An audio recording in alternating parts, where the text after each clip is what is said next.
These malnourished youth are Karamoja teenagers who were released from detention from Gulu remand home following their arrest last year. Ironically, they were held at the facility as they awaited trial. They say they were starved.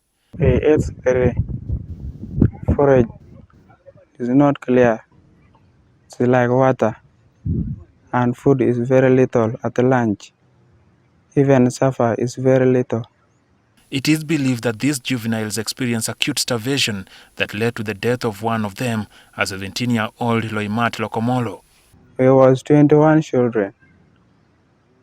We lost one in Gulu, remand home.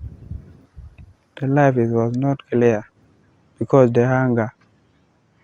We was eating only the grass of cassava and the grass of tomatoes. The security, the police handed over the body to the parents of the deceased. Now the local leadership in Kotido are demanding a full explanation for the death, despite a written statement by the Ministry of Gender, Labour and Social Development, which attributed the death to tuberculosis. The ministry is responsible for the running of the remand homes. I want to thank the Deputy Speaker who acknowledged that there was a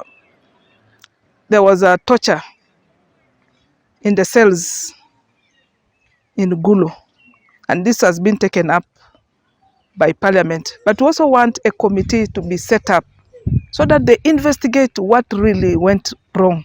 Asked about this, the ministry has dismissed as untrue claims that Lokomolo collapsed and died after enduring sufficient starvation. We receive them as they are.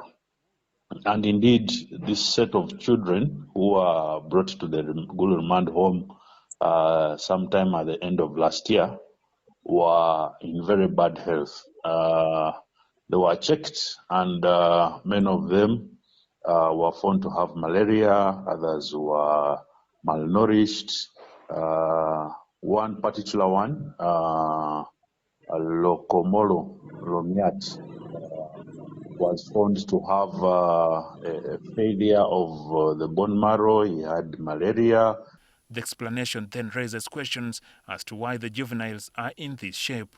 Our worry is people have jumped onto this case and tried to turn around the stories. I don't know, for different reasons. But as a standard procedure, all the remand homes have 3 meals in a day. And that justifies why all the other children are fine and everybody is fine. You can't say all children are being starved and you have just a number of them who had those issues being affected. Since the death, the juveniles have been released and are being rehabilitated by a community-based organization in Kotido before their return to their families.